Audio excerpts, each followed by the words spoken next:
వికారాబాద్ జిల్లా పరిగిలో వాటర్ ప్లాంట్లు పుట్టగొడుగుల్లా పుట్టుకొస్తున్నాయి. Water plant వ్యాపారుల ఆగడాలకు అడ్డే లేదని విమర్శలు వస్తున్నాయి. పరిగిలోనే 40కి పైగా వాటర్ ప్లాంట్స్ అనుమతులు లేకుండా కొనసాగుతున్నాయి. వాటర్ ప్లాంట్ల యాజమానులు యూనియన్లుగా ఏర్పడి ఇష్టానుసారంగా వాటర్ బాటిల్ రేట్లు పెంచుతున్నారనే ఆరోపణలు వచ్చాయి.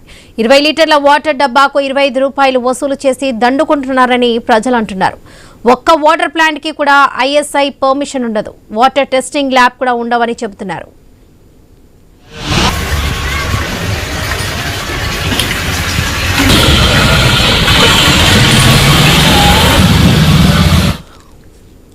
ఒకరిద్దరికి మాత్రమే ఇండస్ట్రియల్ పర్మిషన్ ఉంది. వాటర్ ప్లాంట్ యాజమానులు విద్యుత్ సరఫరాకు కమర్షియల్ మీటర్ వాడాల్సి ఉంటుంది. కానీ డొమెస్టిక్ మీటర్లతో వాటర్ ప్లాంట్ నడుపుతున్నారని తెలుస్తుంది. కొందరు మిషన్ భగీరథ నీళ్లనే ఫిల్టర్ చేసి అమ్ముతున్నారు. మరికొందరు వ్యవసాయ బోర్ నీళ్లను వాడి ఫిల్టర్ చేస్తున్నారని ప్రజలు అంటున్నారు.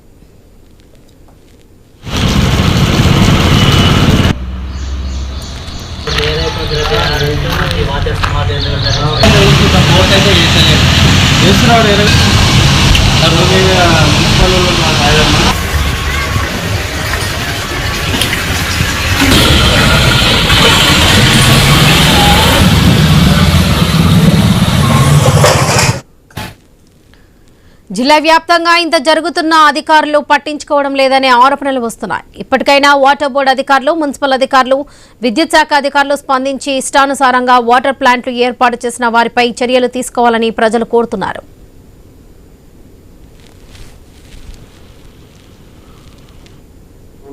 సప్లై చేస్తున్నటువంటి వాటర్ బబుల్స్ ద్వారా చాలా మంది ఈ వాటర్ ప్లాంట్లు ప్రజలకు సప్లై చేస్తా ఉన్నారు. మరి అవి ఎలాంటి ప్రమాణాలు పాటిస్తున్న సంగతి వాళ్ళు సరైన డిపార్ట్మెంట్ నుంచి సరైన ప్రమాణంలో పాటించి ప్రజలకు నీరు అందించాలి. వాళ్ళ పరిధిలో ఉన్న అంశాన్ని ప్రజలకు భారం కాకుండా ప్రజలకు ఆరోగ్యకరమైన మంచినీటిని సప్లై చేయాలని, మరి ఏమైనా ప్రమాణాలు పాటించకుంటే వాళ్ళ పైన చర్యలు తీసుకొని అటువంటి ప్లాంట్లను సీల్ చేయడానికి ప్రతి ఒక్క ప్లాంట్కు సంబంధించిన ఆధారాలు సేకరించి వాళ్ళతో చర్చించి తగు నిర్ణయాలు తీసుకుంటామని ఈ ముందు తెలియజేస్తున్నాం. పరిగి పట్టణంలో సప్లై చేస్తున్నటువంటి వాటర్ బబుల్స్ ద్వారా చాలా మంది